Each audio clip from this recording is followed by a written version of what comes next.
बिस्मिल्लाहिर्रहमानिर्रहीम। Welcome to chemistry with Kamran Chaudhary.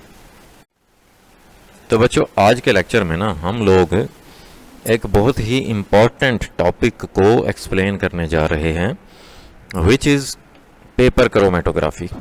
ठीक है। अब ये हर क्लास का बच्चा, बेशक 9th क्लास का हो, 10 का हो, फर्स्ट ईयर का हो या सेकेंड ईयर का बच्चा हो, या इवन के लेवल्स के जो स्टूडेंट्स होते हैं, OA लेवल्स के, अब ये वाला जो टॉपिक है ना, ये सब क्लासेस में कॉमन है। ठीक है।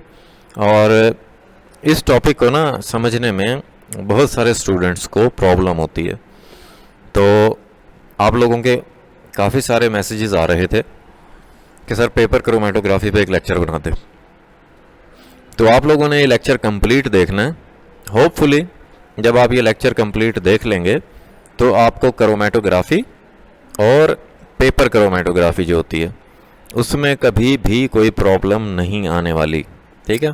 एक एक स्टेप को बहुत डिटेल के साथ में आपको एक्सप्लेन करूंगा, समझाऊंगा। ठीक है। तो चलें स्टार्ट करते हैं आज का लेक्चर। अच्छा, पेपर क्रोमेटोग्राफी पे जाने से पहले ना, सबसे पहले हम लोग एक्सप्लेन करते हैं कि बेसिकली क्रोमेटोग्राफी क्या होती है। ठीक है। तो मैं इजी सी डेफिनेशन आप लोगों के सामने लिखता हूं और फिर समझाता हूं। ओके।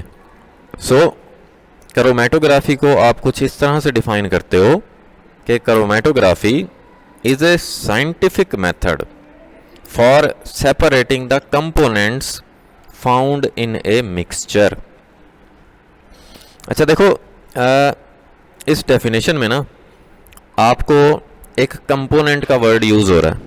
ठीक है। अब बेसिकली कंपोनेंट होता क्या है? कंपोनेंट बेसिकली पार्ट को बोलते हैं, हिस्से को बोलते हैं। ठीक है। दूसरी टर्म यूज हो रही है मिक्सचर।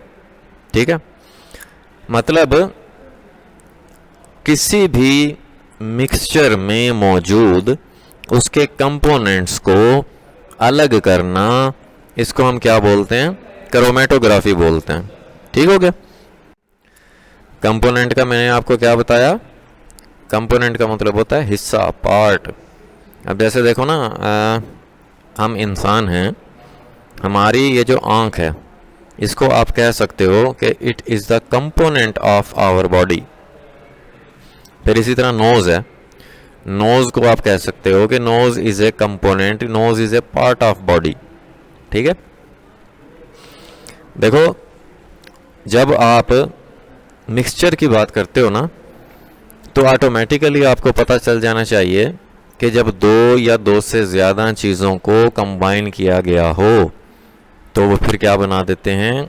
एक मिक्सचर बना देते हैं। अब जिन चीज़ों को कंबाइन किया गया हो उनको दोबारा से अलग अलग करना हो तो वो मेथड क्या कहलाता है? क्रोमेटोग्राफी कहलाता है।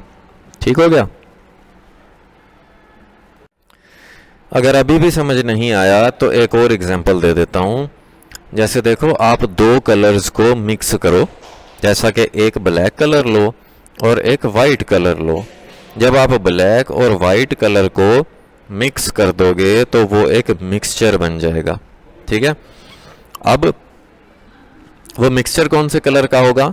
वो ग्रे कलर का होगा। ठीक है। जब आप ब्लैक और वाइट को कंबाइन करते हो तो एक ग्रे कलर बन जाता है। अब उस ग्रे कलर में से आप क्रोमेटोग्राफी के जरिए दोबारा से ब्लैक और वाइट को अलग कर सकते हो। ठीक है। So basically black and white are the components of grey colour mixture. ठीक हो गया। सो ये समझ आ गई होगी आपको। अच्छा, क्रोमेटोग्राफी को एक और तरीके से भी आप लोग डिफाइन करते हो। वो कैसे करते हैं? कि chromatography is the technique for the separation, purification and testing of compounds. एक तो आप कंपाउंड्स को क्या करते हो? सेपरेट करते हो। मीन्स के जिन एलिमेंट्स से, जिन कंपोनेंट्स से मिलकर कंपाउंड बना हुआ होता है उसको क्या कर लेते हो? उन कंपोनेंट्स को, उन एलिमेंट्स को अलग अलग कर लेते हो। कंपाउंड को आप प्योरीफाई कर सकते हो इस टेक्निक के ज़रिए, एंड टेस्टिंग, और टेस्टिंग भी कर सकते हो कंपाउंड की, पता चला सकते हो कि ये कौन सा कंपाउंड है। ठीक हो गया। सो जो डेफिनेशन आपको इजी लगे आप दोनों में से कोई भी यूज़ कर सकते हो।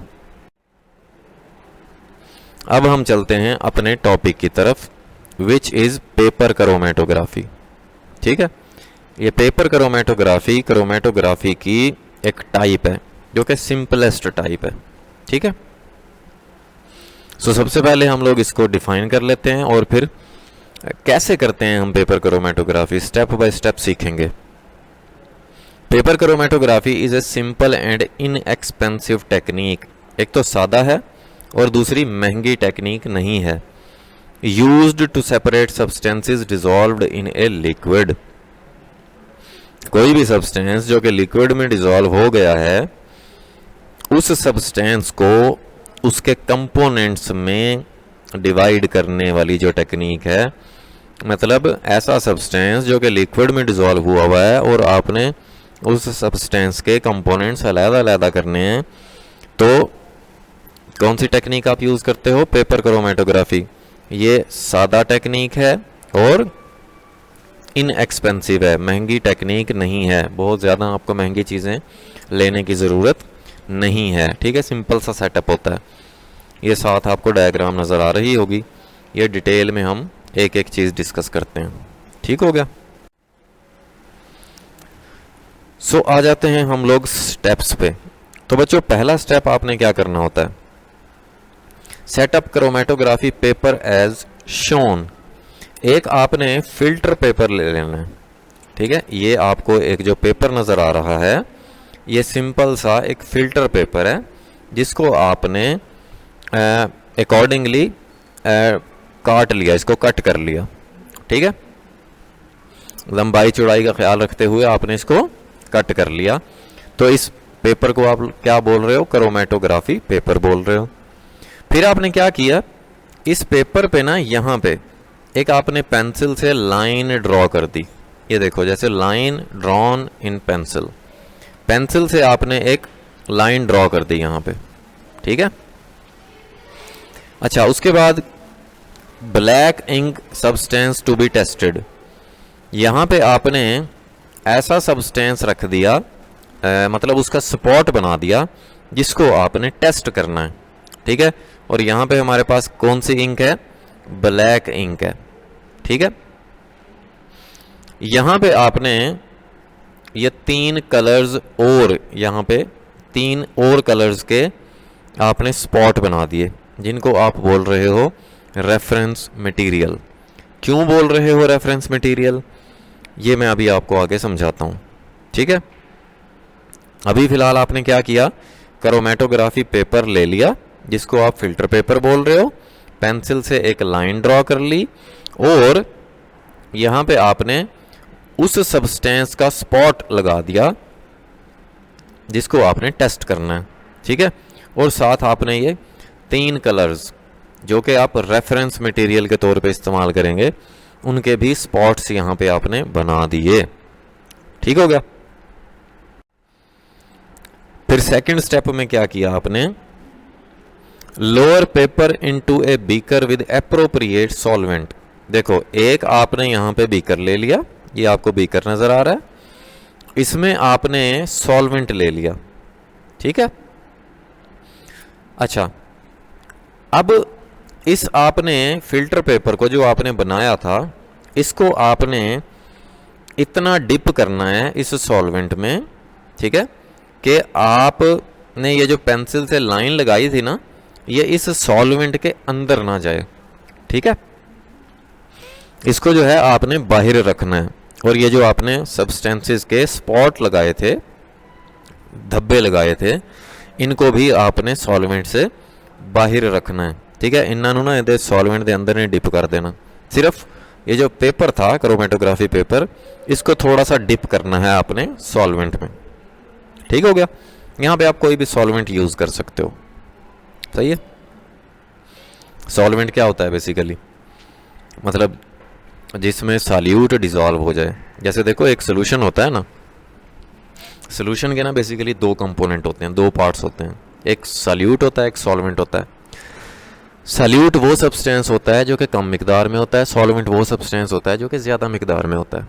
ठीक है, तो यहाँ पर भी सॉल्वेंट हम इसको इसीलिए बोल रहे हैं क्योंकि यहाँ पे ये बहुत ज़्यादा मिकदार में हमने लिया हुआ है कंपैरेटिवली इन सब्सटेंसेस के। इन सब्सटेंसेस का तो देखो एक एक छोटा छोटा सा स्पॉट लगाया हुआ है बस आपने, बहुत थोड़ी सी अमाउंट है। ठीक है,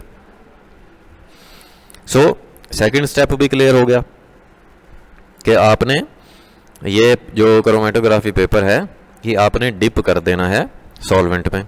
कितना डिप करना है कि ये स्पॉट और जो आपने पेंसिल से लाइन लगाई थी ये सॉल्वेंट से ऊपर होनी चाहिए, बाहर होनी चाहिए।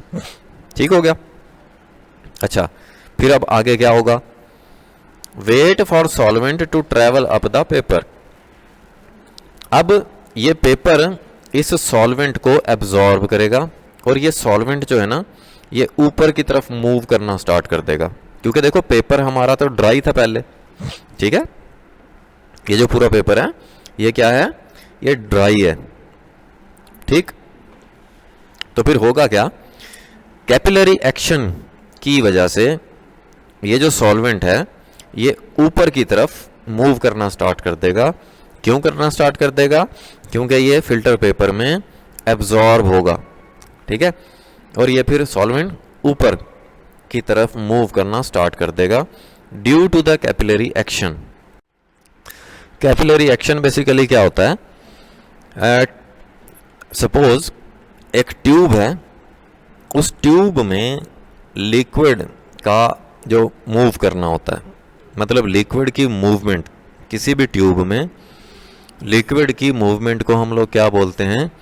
कैपिलरी एक्शन बोलते हैं। ठीक है, सो इसी तरह से ये सॉल्वेंट भी क्या करेगा? ऊपर की तरफ ट्रैवल करना स्टार्ट कर देगा। ठीक है, फिर थर्ड स्टेप में क्या होगा?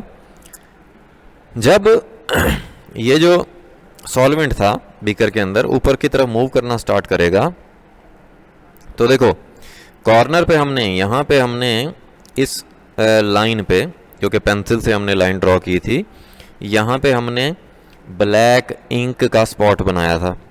ठीक है, अब ये ब्लैक इंक ये 3 कलर्स में डिवाइड हो गई।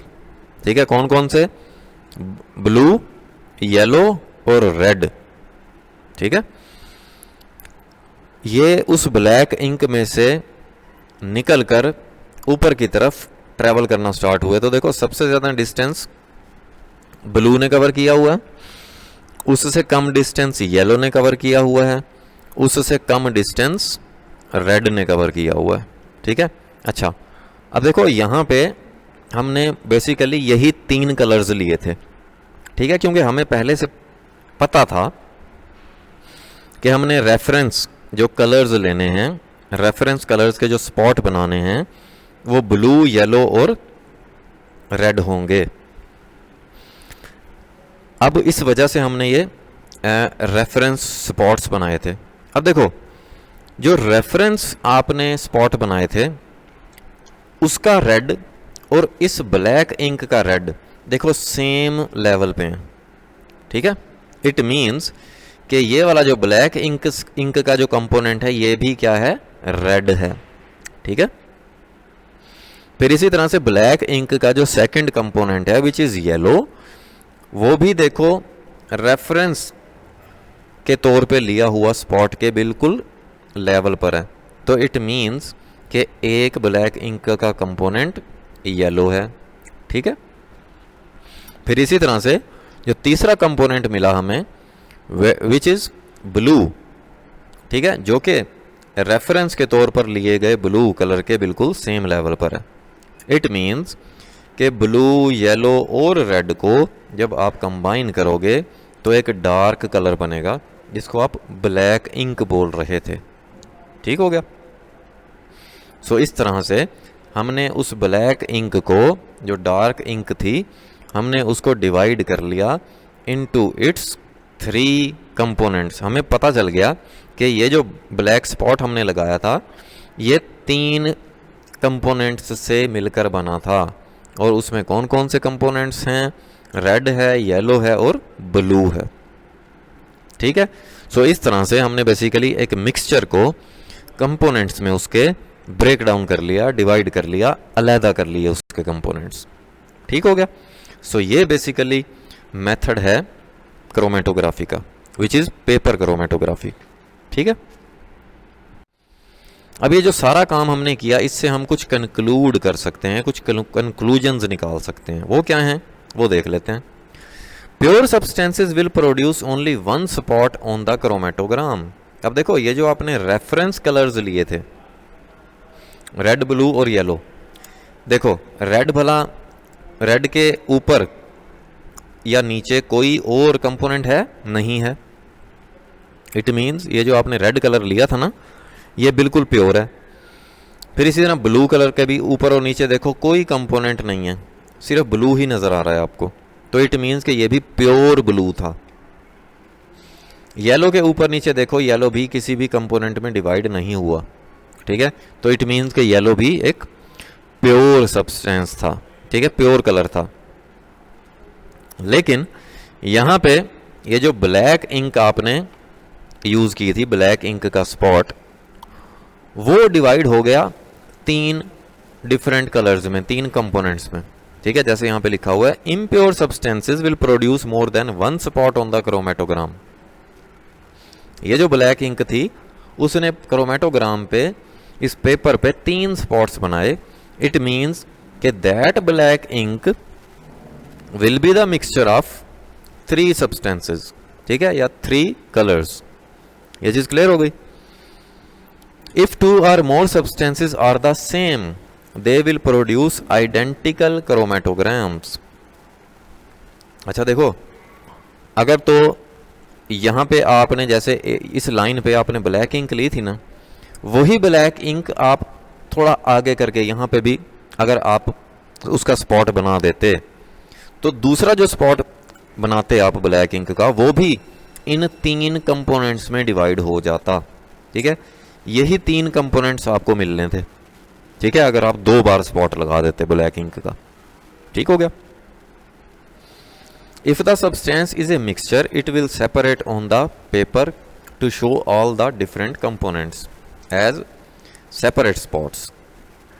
तो ये हमारे पास एक ब्लैक इंक का मिक्सचर था, वो क्या हुआ, सेपरेट हो गया इनटू डिफरेंट कंपोनेंट्स, और उसने डिफरेंट स्पॉट्स बना दिए यहां पे। ठीक हो गया। So this is basically paper chromatography. Next ना एक बहुत ही इंपॉर्टेंट टर्म आ जाती है इसी पेपर क्रोमेटोग्राफी में, विच इज रिटेंशन फैक्टर।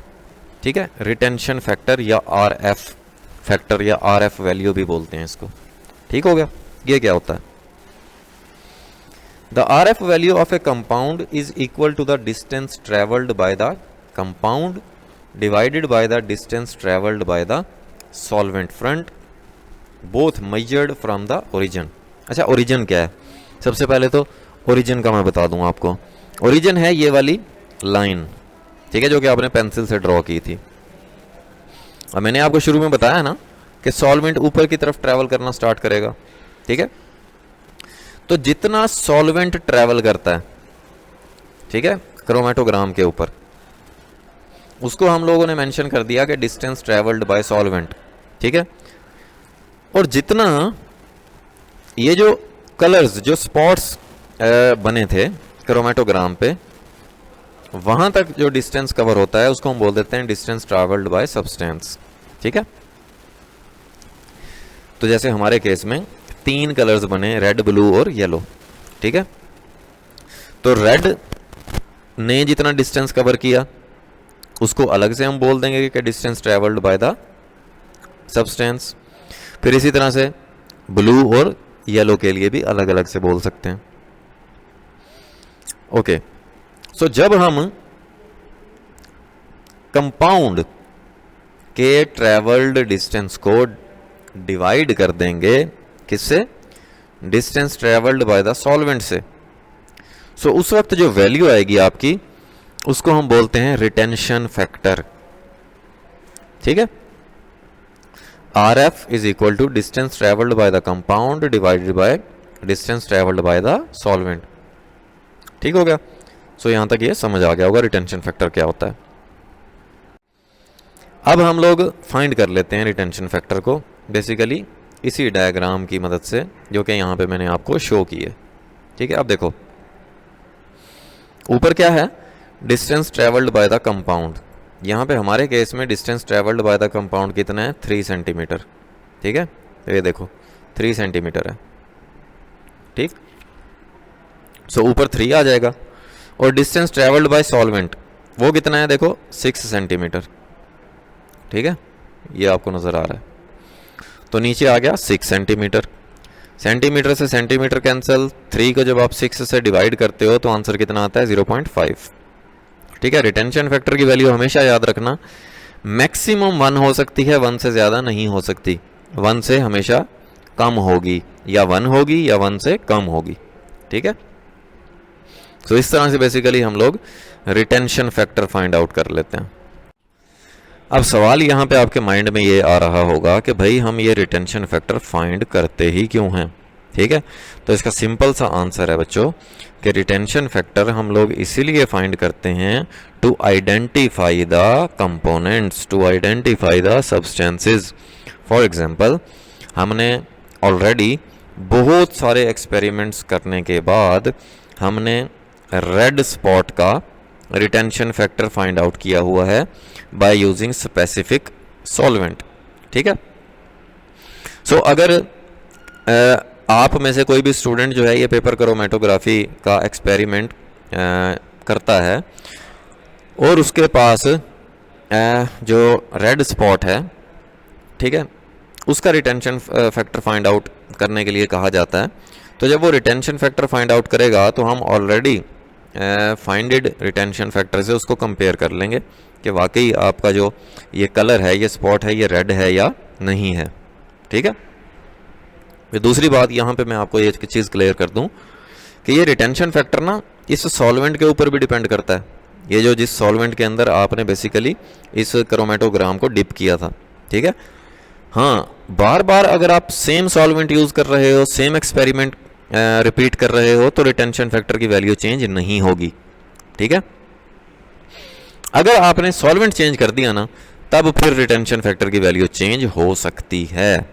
ठीक है, ये अपने पास नोट डाउन कर लेना कि retention factor depends on the solvent.